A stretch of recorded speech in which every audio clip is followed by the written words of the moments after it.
Hi everyone, welcome to my channel. So जैसे कि आप जानते हैं हम इंटरनेशनल रिलेशंस कर रहे हैं, जिसमें हमारा जो आज का टॉपिक रहने वाला है वो रहेगा राइज ऑफ फासिज्म पर। ओके, इससे पहले के जितने भी टॉपिक्स रहे हैं वो मैंने कंप्लीट करवा दिए हैं। अगर आपका कोई भी टॉपिक मिस हो गया है तो आप उन्हें देख सकते हैं। सो चलिए अब हम बढ़ते हैं अपनी वीडियो की तरफ। देखिए, सबसे पहले हम जानेंगे फासिज्म का मीनिंग। देखो, फासीवाद एक टोटलिटेरियन आइडियोलॉजी है। ठीक है, टोटलिटेरियन आइडियोलॉजी क्या होती है वो मैं आपको सबसे पहले बता देती हूँ। देखो, जब हम टोटलिटेरियन आइडियोलॉजीज़ की बात करते हैं तो इसमें जितने भी लोग होते हैं वो बहुत ज़्यादा रिवॉल्यूशनरी होते हैं। एक ऐसी पार्टी से आप इसे समझ सकते हो जो बहुत ज़्यादा रिवॉल्यूशनरी होती है और जो अपोजिशन को बिल्कुल भी कुछ नहीं समझती और अपनी ही पार्टी का डोमिनेंस बनाने की कोशिश करती है। एक ऐसी पार्टी जो किसी भी अपोजिशन को एक्सेप्ट नहीं करती, उन्हें बोलने नहीं देती, और ऐसा रूल जो कि अपनी ही चीज़ों को सही मानता है और पब्लिक पर कंट्रोल करने की कोशिश करती है। ठीक है, ओके। सो फासिज्म को डिस्क्राइब करते हुए सीडी बर्न्स ने क्या लिखा है कि इटली का जो फासीवाद है वो एक पॉलिटिकल और सोशल मूवमेंट है जिसका क्या ऑब्जेक्टिव है, सोशल और पॉलिटिकल सिस्टम को रिफॉर्म करना। सो इन रियलिटी फासिज्म एक लीडर के लीडरशिप में वन पार्टी सिस्टम का रेडिकल फॉर्म को दिखाता है, यानी कि उग्र रूप को दिखाता है। यानी कि एक पार्टी जो कि दूसरों को एक्सप्लॉइट करती है और हमेशा एक ऐसी चीज़ों को करने की कोशिश करती है, ऐसे डिसीजंस लेने की कोशिश करती है जिनसे पब्लिक का नुकसान होता है। ठीक है, सो इन रियलिटी फासिज्म आइडियोलॉजी सबसे ज़्यादा उलझी हुई है। जो फासिज्म का जो वर्ड है वो इटालियन लैंग्वेज की फासियो वर्ड से लिया गया है, जिसका मतलब क्या होता है, लकड़ियों का एक बंडल, या आप इसे कुल्हाड़ी भी कह सकते हैं। देखो, फासिज्म आइडियोलॉजी के राइज के रीजंस अब हम जानेंगे। सबसे पहला जो रीज़न है वो है फर्स्ट वर्ल्ड वॉर में इटली की हार और उसकी कंडीशन। देखो, जब फर्स्ट वर्ल्ड वॉर हुआ था उसमें इटली ने फ्रांस और इंग्लैंड का साथ दिया था और उसे ये उम्मीद थी कि वॉर के बाद होने वाले जितने भी बेनिफिट्स उन्हें होंगे उसमें अलाइड पावर्स के समान ही उन्हें हिस्सा मिलेगा, यानी कि जितने अलाइड पावर्स को मिला था उतना ही उन्हें भी मिलेगा। तो इंग्लैंड ने लंदन की सीक्रेट ट्रीटी के अकॉर्डिंग इटली को बहुत से रीजन और पैसे देने का वादा जरूर किया था, लेकिन इसके अलावा इटली को ये उम्मीद थी कि ऑस्ट्रिया के जो एम्पायर के न केवल वो पार्ट्स उसे मिलेंगे जिन्हें नेशनैलिटी की नज़रों से वो अपना समझता। कुछ ऐसे पार्ट्स थे जो ऑस्ट्रिया के जिन्हें वो अपना समझता था। कौन? यहाँ पे बात हो रही है इटली की। ठीक है, और इसके अलावा अफ्रीका के भी कुछ ऐसे रीजन उन्हें मिलेंगे जिनसे उनके एम्पायर में बढ़ोतरी होगी। लेकिन फर्स्ट वर्ल्ड वॉर के बाद ही इंग्लैंड ने इटली के जितने भी दावे थे उसे पूरी तरीके से इग्नोर कर दिया और जो वर्साई की संधि हुई थी उसके बाद उसे राष्ट्रमंडली में वो रिस्पेक्ट नहीं मिली जिसकी उन्हें उम्मीद थी, जिसके बाद ही जो फासिस्ट आइडियोलॉजी सामने आई। ओके, नेक्स्ट है लिबरल डेमोक्रेसी का फेलियर। देखो, फर्स्ट वर्ल्ड वॉर जो था वो डिक्टेटोरियल टेंडेंसीज का ही रिजल्ट था।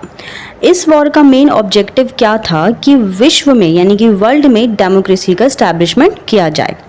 लेकिन ये जो था उदारवादी लोकतंत्र यानी लिबरल डेमोक्रेसी की या तो एक मान्यता बन के रहेगी या सिर्फ ऑब्जेक्टिव बनकर ही रह गया।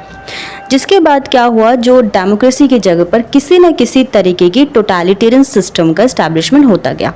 ठीक है, तो इटली में भी उस वक्त की ऐसी ही सिचुएशन थी, इसी तरीके की वहाँ पे चीज़ें हो रही थी। वहाँ का जो डेमोक्रेटिक सिस्टम था वो बहुत ज़्यादा इनइफेक्टिव प्रूफ हुआ और यही वजह थी कि वहाँ की जनता जो थी, वहाँ की जिस तरीके का शासन चल रहा था, जिस तरह का रूलिंग सिस्टम चल रहा था, उससे बहुत ज़्यादा खुश नहीं थी।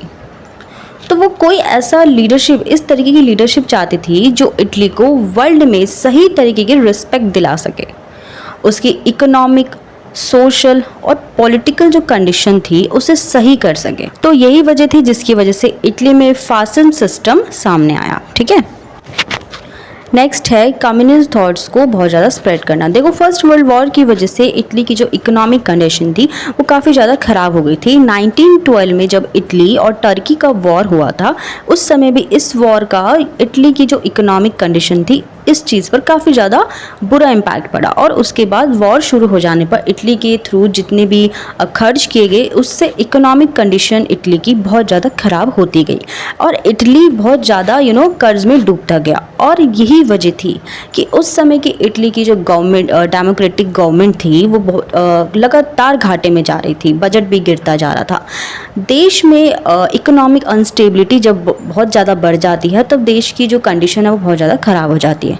वॉर बंद होने की वजह से सेना में छटनी शुरू हो गई थी और युद्ध की जितनी भी चीज़ें थी, जितने भी चीज़ें होती है, प्रोडक्शन की चीज़ें होती है, उसमें कारखानों में प्रोडक्शन कम होने लगा। इस वजह से काम में लगे हुए जितने भी सैनिक होते थे या जितने भी लेबर होते थे, वो अनएम्प्लॉयमेंट की चपेट में आ गए और वहाँ पे अनएम्प्लॉयमेंट की जो समस्या है, प्रॉब्लम है, बहुत ज़्यादा बढ़ने लगी। ठीक है, कारखानों में हर रोज़ क्या होने लगा, हड़ताल होने लगी, उससे प्रोडक्शन कम हो गया। जितनी भी ये कंडीशन मैंने अभी तक आपको बताई है, वो एक कम्युनिस्ट सिस्टम के बिल्कुल अपोजिट थी। इसके अलावा सोवियत यूनियन में शुरू होने वाली साम्यवादी लहर, यानी कि जो कम्युनिज्म लहर थी, वो बहुत ज़्यादा बढ़ने लगी। ठीक है, इसका इम्पैक्ट बहुत ज़्यादा इटली पर पड़ा। वहाँ की जनता को लेनिन और कार्ल मार्क्स के थॉट्स ने इन्फ्लुएंस किया। इसके बाद क्या हुआ, 1919 में होने वाली इटली के जो पार्लियामेंट्री इलेक्शन थे, उसमें देखा गया कि जितनी भी कम्युनिज्म पार्टी थी, उसमें 25% से ज़्यादा सीट्स वो ले गए थे। धीरे धीरे इटली में जो कम्युनिस्ट एक्टिविटीज़ है वो बहुत ज़्यादा तेज़ी से बढ़ने लगी, जिसके बाद क्या हुआ, वहाँ के जो साम्यवादी विचारक है, जो कि कम्युनिज्म थिंकर्स थे वहाँ के, सोवियत संघ की तरह ही इटली में भी कम्युनिस्ट रिवॉल्यूशन कराकर किसान और मजदूर, यानी कि जो फार्मर्स और लेबर्स जनता थी, उनका शासन स्टैब्लिश करना चाहते थे। इसके लिए उन्होंने कारखानों में मजदूरों को हड़ताल के लिए उकसाया। ठीक है, और जो लेबर्स के राइट्स की उन्होंने कमिटीज़ भी बनाई, जिसके बाद इटली में कम्युनिज्म के स्टैब्लिशमेंट का डर जो था वो बहुत ज़्यादा बढ़ता गया। ठीक है, नेक्स्ट रीज़न है इटली में फासिस्ट पार्टी का डोमिनेंस। देखो, 1919 में इटली में स्टैब्लिश फैसियो नाम की एक इंस्टीट्यूशन या ऑर्गेनाइजेशन ने बहुत जल्दी ही बड़े बड़े सिटीज़ में कमर्शियल सेंटर्स में अपनी यूनिट्स का स्टैब्लिशमेंट किया। फैसियो के जो मेंबर्स थे वो फासिस्ट और उसका जो वोट था वो फैसिज्म माना जाता था। इस तरीके से इन फैसिस्ट लोगों से एक पॉलिटिकल पार्टी सामने आई। इसके मेंबर्स एक अलग ही तरीके के कपड़े पहनते थे, जैसे कि ब्लैक शर्ट वो पहनने की वजह से इन्हें ब्लैक शर्ट्स भी कहा जाता था। और ये सभी एक अलग तरीके से, बहुत अलग ही दिखते थे और अलग तरीके से एक मिलिट्री डिसिप्लिन में रहते थे और सैनिक तरीके से सलाम भी करते थे। यानी ये सब चीज़ें इनकी अलग अलग थी, जिससे लोग बहुत ज़्यादा अट्रैक्ट भी हो रहे थे। धीरे धीरे ये जो पार्टी थी बहुत ज़्यादा पावरफुल होती चली गई। इटली की जो जनता थी इन्हें सपोर्ट कर रही थी, इटली की मासेस का उन्हें सपोर्ट मिल रहा था, क्योंकि इटली बहुत ज़्यादा दुखी हो चुकी थी प्रीवियस गवर्नमेंट की वजह से। ठीक है, इसके बाद 1922 में इसका एक सेशन इटली के एक फेमस सिटी नेपल्स में हुआ, जिसमें 80,000 वॉलंटियर्स ने पार्ट लिया।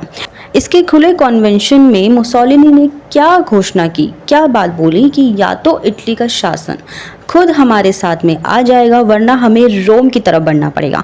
28 अक्टूबर 1922 को फांसीवादियों के थ्रू जत्थे के रूप में रोम पहुंचना शुरू कर दिया गया। मतलब बहुत सारे लोग वहां से रोम पहुंचने लगे और इस समय तक फांसीवादी जितने भी थे उनकी पावर बहुत ज़्यादा बढ़ चुकी थी और रोम के सम्राट के थ्रू इनको नेग्लेक्ट करना बहुत ही ज़्यादा मुश्किल हो गया था। रोम के जो प्रधानमंत्री थे, जो पीएम थे, जियोलिनी ने अपने हाथ से जब सत्ता निकलते हुए देखा तो उन्होंने 27 अक्टूबर 1922 को रेजिग्नेशन लेटर दे दिया और मजबूरी में इटली के सम्राट के थ्रू 29 अक्टूबर 1922 को मुसोलिनी को गवर्नमेंट बनाने के लिए इन्वाइट उन्हें करना पड़ा। ठीक है, तो प्रधानमंत्री बनने के बाद मुसोलिनी ने अब अपना राज चलाना शुरू कर दिया। फांसीवादी सपने को उन्होंने सबसे पहले पूरा किया, अपनी सारी पावर्स का इस्तेमाल किया। इस तरीके से इटली में इकोनॉमिक और सभी तरीके से फांसीवाद को इस्टेब्लिश किया। समय बीतने के साथ ही, यानी कि जब टाइम धीरे धीरे जाता गया, उसने अपने गोल को पूरी तरीके से ले लिया। ठीक है, जब उसने देश में पार्लियामेंट्री सिस्टम को ब्रीच कर दिया। ठीक है, जो फासिस्ट पार्टी थी उसके अलावा उसने सभी पार्टीज को इलीगल बता दिया। 1926 में मुसोलिनी ने इटालियन संसद, यानी इटालियन संसद जिसे ड्यूस कहा जाता था, उसको पूरी तरीके से ब्रीच कर दिया। ठीक है, और पूरी सत्ता उसकी थी, अब वो मालिक बन के रहने लगा था। एक बहुत ही ज़्यादा तानाशाही सत्ता जो है वो चलाने लगा था। देखो, मुसोलिनी ने इटली की जनता को 2 नारे दिए। पहला, इटली एक महान ट्रेडिशंस वाला देश है। दूसरा, जब तक इटली इंटरनल तरीके से पूरी तरीके से एडमिनिस्ट्रेटिव सिस्टम को एस्टैब्लिश नहीं कर लेता और इंटरनेशनल एरियाज में अपने खोए हुए रिस्पेक्ट को नहीं पा लेता, तब तक इटली चुप नहीं रहेगा।